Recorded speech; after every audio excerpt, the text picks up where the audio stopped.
అధికారంలో ఉన్న పార్టీలో ఎవరన్నా చేరుడు నార్మలే. కానీ ప్రతిపక్షంలో ఉన్న పార్టీలలో చేరుడే కొంత ఇంట్రెస్టింగ్. ఇప్పుడు రాష్ట్రంలో ఏం నడుస్తుంది అంటే కాంగ్రెస్ పార్టీ అధికారంలో ఉంది, ప్రతిపక్షంలో బీఆర్ఎస్ పార్టీ ఉంది. ఎవరన్నా చాలామంది రాజకీయ నాయకులు కావాలి అనుకునేటోళ్ళకి, లేకపోతే పనులు కావాలి అనుకునేటోళ్ళకి ఏడ చేరుతారు? అధికారంలో ఉన్న పార్టీలలో చేరుతారు. అధికారంలో ఉన్న పార్టీలో చేరితే ఏదో చిన్న చితక పదవి తెచ్చుకోవచ్చు, లేకపోతే ఏదన్నా పనులు చేయించుకోవచ్చు అనేదంతా ఉంటారు. కానీ తెలంగాణ రాష్ట్రంలో మాత్రం రివర్స్గా నడుస్తుంది. ఇది అధికారంలో ఉన్న పార్టీలో చేరకుండా ప్రతిపక్షంలో ఉన్న పార్టీలలో చేరుతున్నారు చాలామంది రాజకీయ నాయకులు, రాజకీయంలోకి రావాలనుకునేటోళ్ళు వాళ్ళు వీళ్ళు. ఇప్పుడు గతంలో ఎమ్మెల్యేలుగా పనిచేసిన వాళ్ళు కూడా ఇప్పుడు కోనూరి కోనప్ప గతంలో బీఆర్ఎస్ పార్టీలో ఉండే ఆయన కాంగ్రెస్ అధికారంలోకి వచ్చిన తర్వాత కాంగ్రెస్ పార్టీలోకి పోయిండు.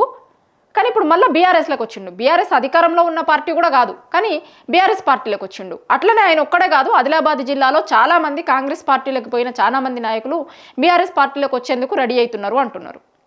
ఎందుకు?